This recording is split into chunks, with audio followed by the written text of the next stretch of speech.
Hello दोस्तों, good morning. Welcome back to my channel. आप सबका स्वागत है मेरे इस चैनल में। तो आज हम इस वीडियो में जानेंगे कि श्राद्ध पक्ष जो हमारे पितृ पक्ष हैं वो शुरू हो गए हैं। 8 सितंबर से लेकर 21 सितंबर तक हमारे श्राद्ध पक्ष रहेंगे। इसमें हमारे जो भी पूर्वज हैं उनके लिए हमें पूजा करवानी हो, अगर हमें उनका तर्पण करना हो तो वो हम किस प्रकार से घर पर सरल तरीके से कर सकते हैं। ये पूजा हम अगर पंडित से करवाना चाहें तो हम पंडित से भी करवा सकते हैं, और अगर हम खुद से सरल तरीके से घर पर करना चाहें तो हम खुद भी कर सकते हैं। ऐसा माना जाता है कि जो भी हमारे 16 दिन जो श्राद्ध के होते हैं, श्राद्ध पक्ष के जो 16 दिन होते हैं, उसमें जो भी हम अपने पूर्वजों के लिए सच्चे मन से करते हैं, किसी गाय को खाना खिलाते हैं या फिर ब्राह्मण को भोजन खिलाते हैं, पक्षियों को दाना डालते हैं, तो वो हमारे जो पूर्वज हैं उनको लगता है।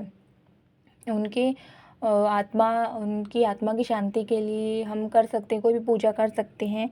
तो श्राद्ध पक्ष में अगर हमें कुछ करना हो हमारे पूर्वजों के लिए, तो ये जो श्राद्ध पक्ष के दिन होते हैं ये उन्हीं के होते हैं। तो उनके लिए कोई पूजा करनी हो तो वो हम कर सकते हैं। तो आज हम इस वीडियो में जानेंगे कि तर्पण की विधि किस प्रकार से होती है सरल तरीके से। घर पर अगर हमें तर्पण करना हो तो वो हम कैसे करें, तो उसके लिए हमें क्या क्या सामग्री चाहिए होगी। तो सबसे पहले हमें पीतल का एक लोटा, थाली चाहिए होगी। पीतल के जो बर्तन होते हैं वो बहुत शुभ होते हैं, इसलिए हमें पीतल के बर्तन में तर्पण करना होता है। उसके बाद हमें एक सूखा चंदन चाहिए होगा, कच्चा दूध चाहिए होगा तर्पण के लिए, कुछ चावल चाहिए होंगे, कच्चे चावल चाहिए हैं, और काले तिल भी बहुत शुभ होते हैं तर्पण में। इस प्रकार कुछ थोड़ी सी दुर्वा घास। तो इन सब चीज़ों से हम पितरों का तर्पण करेंगे घर पर ही। तो सबसे पहले हम जो हमारी थोड़ा सा गंगा जल चाहिए होगा हमें।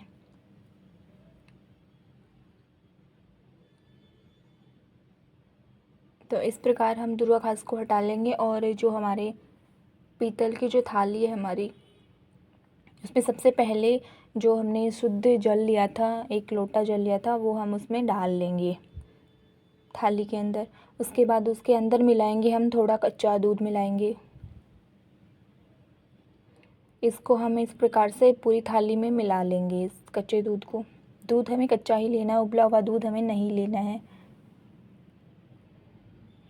इस प्रकार हम इसमें दूध मिला लेंगे। उसके बाद हम इसके अंदर मिलाएंगे काले तिल।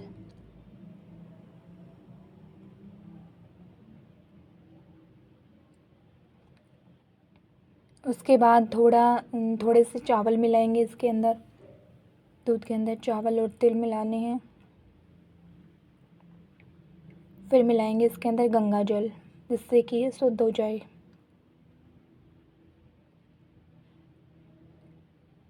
उसके बाद मिलाएंगे थोड़ा सा चंदन मिलाकर इस प्रकार ये सारी चीज़ों का हमें मिश्रण बनाना है। ये सारी चीज़ों का हमें 5-6 चीज़ों का हमें मिश्रण बनाकर ये तैयार कर लेना है।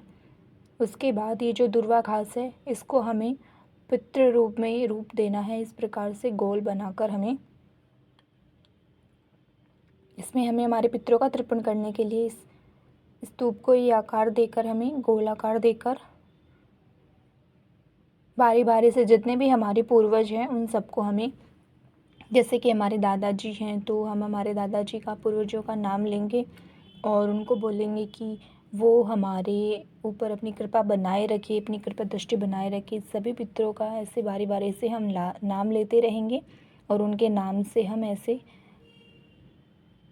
बारी बारी से पानी लेंगे, जल लेंगे, जो हमने मिश्रण बनाया उसमें से पानी लेंगे, और ऐसे हम नाम लेते रहेंगे। जैसे हमारे दादाजी हैं, दादी जी हैं, जो भी हमारे नाना जी, नानी जी,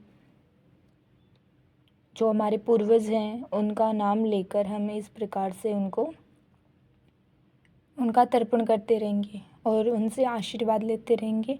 अपनी गलतियों के लिए क्षमा याचना मांगते रहेंगे। बारी बारी से उनसे हम माफ़ी मांगेंगे कि हमसे कोई भूल हो जाए तो हमें माफ़ करें, और हमारी जो भी पूजा है उसको स्वीकार करें, हमने पूजा की है उसको।